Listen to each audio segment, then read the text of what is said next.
10 Reasons Why John Dutton was Yellowstone's biggest villain. Yellowstone continues to spark discussions with its 5th season going strong at the moment. The showrunners frequently kill off characters, but the one that surprised people the most, or perhaps not at all, was the death of the lead character, John Dutton, Kevin Costner. It seems Dutton was killed off because Costner had increasing demands for the show, but many viewers agree that Yellowstone might be better off without its main character. John Dutton was an antihero. To put it best, his personality didn't fit everyone's idea of a great man. However, when Taylor Sheridan created Yellowstone and its characters, he never promised they'd all be good people. With an array of literal villains in the show, it's hard to admit that no one in the Dutton family is the actual villain, but it's time to face it. John Dutton was the biggest villain on the show, and there are plenty of reasons why. 10. He put his interests before others even when he wasn't supposed to. John Dutton's ambition to be a landowner and a governor meant he'd pretend to be anyone's friend. His own interests were usually at the top of his list, even with 4 children depending on him. He would often leave the kids to make their own decisions and fend for themselves. This is proven the most when teenage Jamie takes teenage Beth for an abortion at a shady clinic. Though Jamie was also in the wrong here, the fact that Beth approached him, a child, over her father and caretaker with such an issue proves how much he was there for them. Other examples of John putting himself before others include using his kids as pawns in most of his dirty work. One instance resulted in his first son Lee dying in the very first episode, refusing progress on the Yellowstone ranch, but wanting to give it to the state, avoiding the role of the governor of Montana that he was actually elected for, and belittling people around him to get them to do what he wants. 9. He frequently took advantage of his governor's position. When John Dutton became governor of Montana in season 5, viewers knew he did it out of selfish reasons, and not really because he wanted to. Jamie's governor's chair run was cut short by John's insistence to take his spot, and there was a specific and pretty good reason in John's mind. Becoming governor for him meant only one thing: saving Yellowstone. Whoever tried to suggest things that would better Montana, he dismissed them or reject their ideas. The biggest proof that John Dutton used his gubernatorial power for personal gain was in season 5, episode 5, when he canceled his appointments as a government official for 2 weeks and went to the ranch to camp out. While this just proves John is a man of the land, disinterested in official procedures, his governor's position requires more attention. Other examples listed by some viewers also include him using his political power to pardon Summer. 8. He was excellent at manipulating people. This goes without saying, but a powerful and influential man like John Dutton most likely has the skills to manipulate people. However, it seems like he used these skills on his children, employees, and other loved ones as much as he did on strangers and opponents. The biggest example of this is whipping his son Jamie, Wes Bentley, into submission so he does everything John wants. One could argue that Jamie is the only Dutton child who's always done everything John asked of him. Despite this, John would still bully Jamie and create a competitive atmosphere between them. Throughout the entire series, there are other small examples of John's influence on people that could also be considered manipulative. And while some would argue he's just doing the best he can for his family, it seems the most important thing to him is his ranch, Yellowstone, and staying in charge of it. The land is valuable, but to him, seemingly even more than somebody's life. 7. He had his hands in numerous killings. Yellowstone is full of shootouts and standoffs, and John was involved in most of them. Besides that, he doesn't flinch at the idea of getting rid of people he doesn't want to meddle in his business. His kids and employees are often the tools for exacting this sort of revenge on anyone. Some viewers also felt he considered Rip Colehauser, now Beth's Kelly Riley, devoted husband, as nothing more than a guard dog that kills on command. The first ever example of witnessing John's ruthlessness was in the 2nd episode of the series.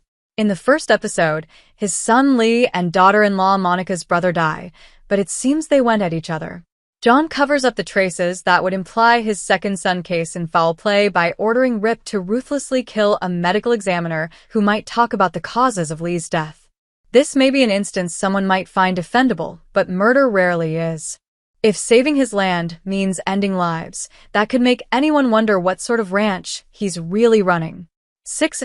He dumped his enemies' bodies in a no-regulation zone. As Jamie explains to Beth in Season 5, Episode 8, the bodies of John's enemies don't just randomly disappear.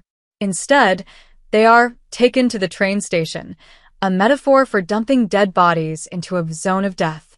This isn't something Taylor Sheridan made up for Yellowstone. The zone of death is a real area of around 50 square feet on the border between Montana, Wyoming, and Idaho. When Beth learns about this, she's in denial but accepts the fact pretty quickly later on. Her reaction depicts how normalized murder is in the family, since she suggests adding Jamie to the roster of bodies. By using the advantage of the train station to get rid of anyone who doesn't suit his agenda, John has managed to keep Yellowstone intact for decades. Understandably, this was his father's land, but resorting to murder to keep the land safe isn't a very commendable move. In the world of Yellowstone, though, keeping up with tradition often means defending the ranch with every available resource, firearms included. 5. He often played favorites with his children. Playing favorites with his kids was a common occurrence for John Dutton. This was obviously depicted in his treatment of Jamie versus Beth. While Beth was always able to do whatever she wanted, which makes her the most hated Yellowstone character in the US, Jamie was scrutinized and often degraded. Even Case, Luke Grimes, would typically get a good talking to about crossing lines while Jamie was considered the pariah. Even if John did favor one of his kids over the other, his treatment of each of them didn't really warrant the Father of the Year title. Telling Beth he's proud of her and then criticizing her was common. Viewers would often find the relationship between the two slightly odd.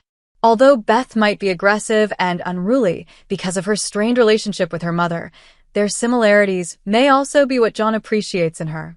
It's left to see how Beth will handle being without John and whether his playing favorites rubbed off on her in any way. 4. He branded people who work at Yellowstone. One of the most offbeat things about the Yellowstone Ranch is the branding. John Dutton has his ranchers literally branded with a scorching letter Y as a means of ensuring their unending loyalty and service to Yellowstone. Most of the characters who work on the ranch, including Case, have the brand on them. While in some ways, this is a badass way of putting the Yellowstone Ranch first for those people, it also makes them seem like they belong to him. By branding his employees, John owns them in a way.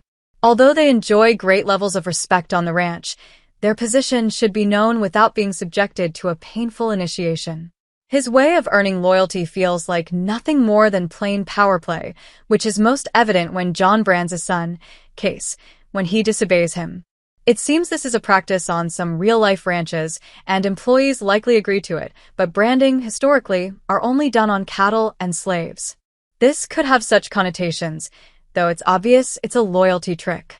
3. He stole the governor's position under Jamie's reach. Before John ran for the governor's seat, Jamie was slated to run, as John learned from the former governor Linnell Perry, Wendy Moniz. She approached John, telling him she'd endorsed Jamie, which awakened a vengeful spite in him. This led him to kick Jamie out of the race and decide to run for the position himself. Upon learning the news of Jamie's campaign, John began to exclaim distrust in Jamie to everyone around him. He would emphasize his incompetence and lack of loyalty while putting himself up for running. Whether John really distrusted Jamie for being a governor or felt jealous of the potential power Jamie would wield in a political position can only be left to speculation. What's obvious is that he forcefully snatched the chair from under Jamie's reach, so he wouldn't get a chance to even run. In Jamie's eyes, this was just another betrayal from the man who was meant to be a father figure. 2. He shunned Case after he refused to ask Monica for an abortion. In Season 1, Episode 6, Monica asks John about branding his ranch workers. While John says they feel like it's their second chance, Monica wonders whether Case's brand means the same. This is how the viewers find out that Case also wears the branded Y on his skin, but the reason isn't as wholesome or cool as John presents it. While John is great with Monica and her and Case's son Tate, it seems like that wasn't his intention from the get-go. In a story where John remembers the past, he recalls how he first tried to force Case to convince Monica to have an abortion. When Case disobeyed him, for obvious reasons, John felt that he should be punished for going against his wishes by getting the Yellowstone brand imprinted on his skin. In Case's example, it wasn't a matter of pride as much as imposed shame by John. This caused a rift between the father and son, and Case left, feeling shunned and betrayed for what his father did to him. Once he repeatedly bullied Jamie. Perhaps the most obvious terrible thing John Dutton did during Yellowstone was bullying his son Jamie. Though Jamie isn't the most positive character, it's obvious a lot of his scars come from growing up with John as a father. The fact he's still fighting with so many battle scars is commendable to some. Jamie was adopted when his biological father ended up serving a 30-year sentence for murder. John and his wife Evelyn adopted Jamie and raised him as their own, but it seems like John rarely considered Jamie a son, and Jamie, without knowing he was adopted, had to grow up thinking his father hated him. This led Jamie to constantly seek validation from John since he was little. Every decision he made was more than likely influenced by his desire to be accepted by his father. In some episodes, viewers even recall John and Beth telling Jamie he should end his own life, even after John prevented Jamie from taking that step at some point. Contrasting attention from John caused Jamie to become the symbolic villain of the show, even if he's the most wounded and neglected Dutton child in the entire series, though the competition is toughest between him and Beth.